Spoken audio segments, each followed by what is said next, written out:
Assalamualaikum warahmatullahi wabarakatuh. Perkenalkan, saya Anggara Abdul Rahim dan di sini ada Valens Christian Yosua. Di sini kami akan mempresentasikan tugas CLO 1 kami. Jadi yang pertama ini ada pendahuluan. Nah, pada tanggal 20 Maret 2020, Tokopedia mengalami insiden kebocoran data yang disebabkan oleh peretasan seorang individu yang dikenal sebagai Waisodeng. Insiden kebocoran data Tokopedia pertama kali menjadi sorotan publik saat peretas Wisodeng mempublikasikan hasil peretasan di Reddit Forum pada Sabtu, 2 Mei 2020. Peretasan tersebut sebenarnya telah terjadi pada 20 Maret 2020, tapi baru terungkap beberapa bulan kemudian. Pada sore harinya, akun Twitter dengan nama Under the Bridge memposting tentang insiden ini dan mengaku sebagai layanan pengawasan dan pencegahan kebocoran data asal Israel. Cuitan ini disampaikan sembari menyebut akun resmi Tokopedia. Dalam tangkapan layar yang dibagikan di media sosial, peretas mengklaim bahwa perlu waktu untuk membuka hash dari password para pengguna dan meminta bantuan peretas lain untuk membuka kunci algoritma tersebut. Diperkirakan jumlah akun yang diretas sebanyak 91 juta akun pengguna dan 7 juta akun merchant, di mana data pribadi yang dicuri mencakup sejumlah informasi yang sangat penting dan sensitif, termasuk user ID, email, nama lengkap, tanggal lahir, jenis kelamin, dan nomor handphone. Paling mengkhawatirkan data password pengguna, meskipun tersandi, juga berpotensi terbuka bagi peretas. Data-data tersebut kemudian dijual oleh pelaku di forum dark web bernama Empire Market menggunakan nama akun Shiny Hunters dengan harga US $5.000 atau sekitar 74 juta rupiah. Bahkan ada 14 jutaan akun Tokopedia yang datanya saat ini bisa didownload. Tetapi pihak Tokopedia melaporkan bahwa tidak ada kebocoran data pembayaran. Seluruh transaksi dengan semua metode pembayaran seperti informasi kartu debit, kartu kredit, dan OVO tetap terjaga keamanannya. Namun sejumlah ahli keamanan cyber seperti Bapak Pratama Persada memperingatkan tentang potensi risiko yang terkait dengan insiden ini, terutama jika password para pengguna dapat dibuka oleh peretas. Laporan ini bertujuan untuk memberikan hasil investigasi terkait insiden tersebut dan memberikan rekomendasi untuk mitigasi kejadian serupa di masa depan.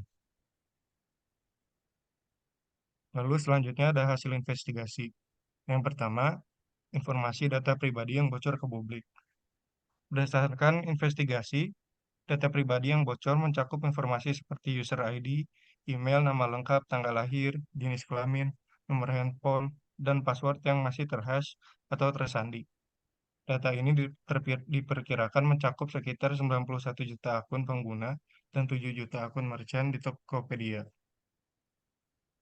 Lalu yang kedua, penyebab kegagalan pelindungan data pribadi.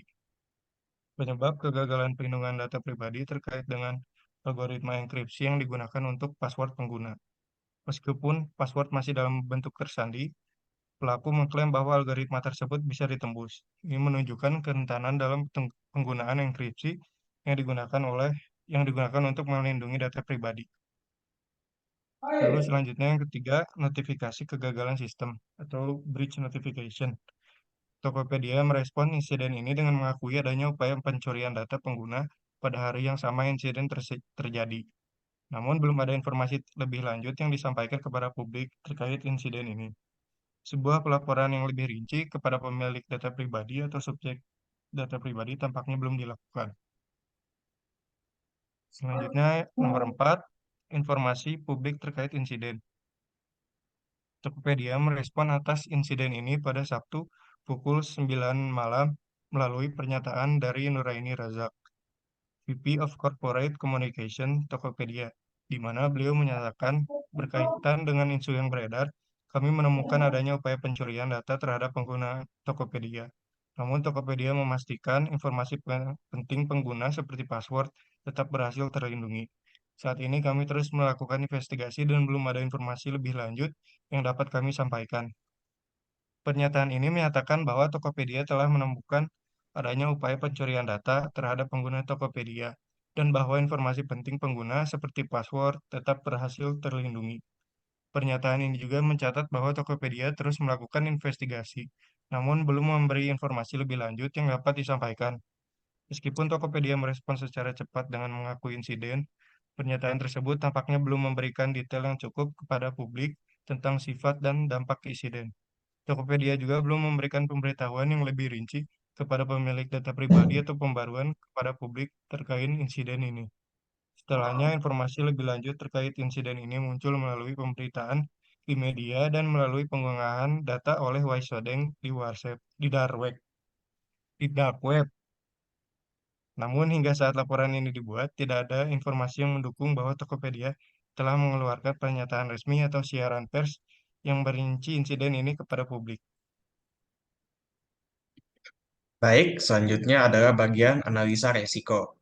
Nah, dalam rangka melakukan analisa risiko terhadap kasus kegagalan perlindungan data pribadi di Tokopedia ini, nah, berikut ini adalah beberapa tahapan yang kami lakukan. Jadi yang pertama itu adalah daftar-daftar aset yang penting yang untuk dilindungi. Yang pertama adalah data pribadi pengguna. Ini bisa termasuk nama lengkap, tanggal lahir, jenis kelamin, nomor telepon, alamat email, dan informasi lain yang terkait dengan identitas pengguna. Selanjutnya adalah data password pengguna. Ini merupakan informasi sensitif yang digunakan untuk otentikasi pengguna dan mengakses akun mereka di platform tersebut. Selanjutnya adalah data pembayaran. Informasi ini terkait dengan metode pembayaran yang digunakan user, seperti misalnya kartu debit, kartu kredit, dan juga OVO. Nah, berikut adalah tabel justifikasi risiko keamanan informasi. Dalam tabel ini, kami mengevaluasi potensi risiko terhadap aset-aset yang telah diidentifikasi dan kemudian memberikan justifikasi terkait dengan risiko tersebut. Nah, di sini bisa dilihat asetnya adalah yang seperti tadi, data pribadi pengguna, data password, dan juga data pembayaran. Di mana risiko keamanan informasinya itu akses data oleh peretas dapat mengakibatkan penipuan, pengambil alihan akun, dan juga identitas palsu.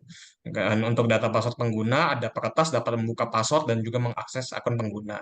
Di mana data pembayaran, risiko keamanannya adalah potensial penipuan dan penyalahgunaan transaksi keuangan. Selanjutnya, untuk dampak kegagalan sistem, untuk data pribadi pengguna, dampak serius terhadap pengguna, kerugian finansial, dan hilangnya kepercayaan. Sementara untuk data password, ada kemungkinan pengambil alihan akun dan penipuan. Dan untuk data pembayaran adalah dampak keuangan serius pada pengguna. Di mana justifikasi risiko untuk data pribadi pengguna adalah risikonya itu tinggi karena data pribadi sangat sensitif. Sementara untuk data password pengguna adalah itu risikonya tinggi karena password yang merupakan kunci akses utama untuk akun tersebut. Kemudian untuk data pembayaran risikonya tinggi karena melibatkan informasi finansial. Selanjutnya adalah daftar celah keamanan atau vulnerabilitas. Di sini daftar celah keamanan mencakup potensi kerentanan dalam sistem yang dapat dieksploitasi oleh peretas. Beberapa celah keamanan yang mungkin ada dalam konteks insiden Tokopedia itu meliputi yang pertama kelemahan algoritma enkripsi. Nah, dalam insiden ini, peretas itu mengklaim bahwa algoritma enkripsi password pengguna bisa ditembus. Ini menunjukkan kerentanan dalam enkripsi yang digugakan oleh pihak Tokopedia. Selanjutnya adalah penggunaan enkripsi yang lemah. Nah, kemungkinan penggunaan enkripsi yang kurang kuat dalam melindungi data pribadi ini itu ialah yang memudahkan peretasan. Selanjutnya adalah daftar ancaman siber atau cyber threats. Daftar ancaman siber ini mencakup entitas atau tindakan yang dapat membahayakan keamanan data. Beberapa ancaman siber yang relevan dalam konteks insiden ini meliputi yang pertama adalah peretas individu atau kelompok seperti Waisodeng yang memiliki kemampuan teknis untuk meretas sistem.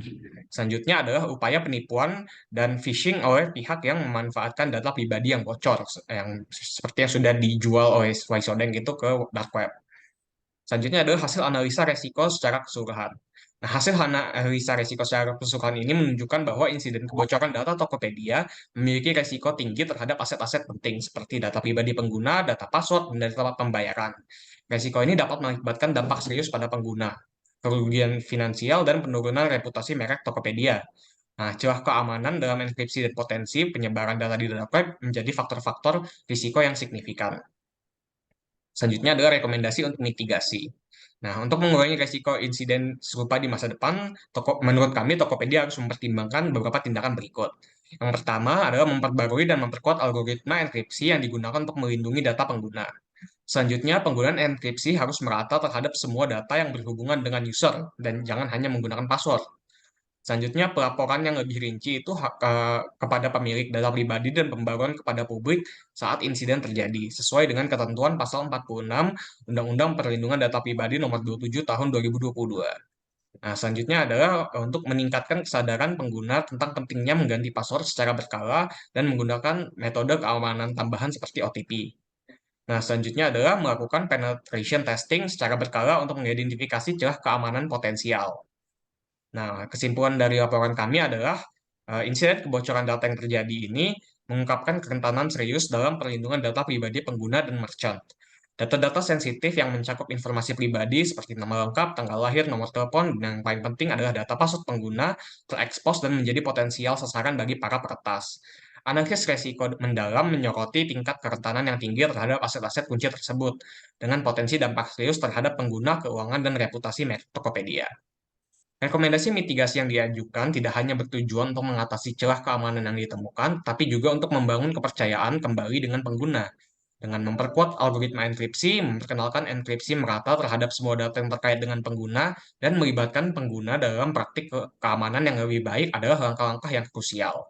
Selain itu, sesuai dengan peraturan ketentuan pasal 46 Undang-Undang Perlindungan Data Pribadi Nomor 27 Tahun 2022, notifikasi yang rinci dan tepat waktu kepada pengguna itu terkena dampak harus menjadi kepada pengguna terkena dampak itu harus menjadi prioritas Tokopedia. Kesadaran pengguna tentang pentingnya mengganti password secara berkala serta menggunakan autentikasi ganda seperti OTP juga perlu ditingkatkan. Nah, untuk menghadapi ancaman siber yang semakin kompleks, keamanan data harus menjadi inti dari strategi bisnis Tokopedia. Penetration testing yang teratur dan pembaruan terhadap sistem keamanan adalah langkah-langkah preventif yang dapat dilakukan. Sebuah pendekatan yang holistik terhadap keamanan informasi yang melibatkan pembaruan teknologi, pendidikan pengguna, dan pematuhan regulasi akan membantu Tokopedia melindungi data pengguna dengan lebih baik dan memastikan kepercayaan yang tidak tergoyahkan dari pengguna. Hanya dengan menghadapi tantangan ini secara proaktif dan melibatkan seluruh ekosistem perusahaan, Tokopedia dapat melangkah maju sebagai entitas yang andal dan bertanggung jawab dalam mengelola data pribadi pengguna di era digital sekarang yang terus berkembang. Nah, sekian dari kami, mungkin teman saya bisa yang akan untuknya.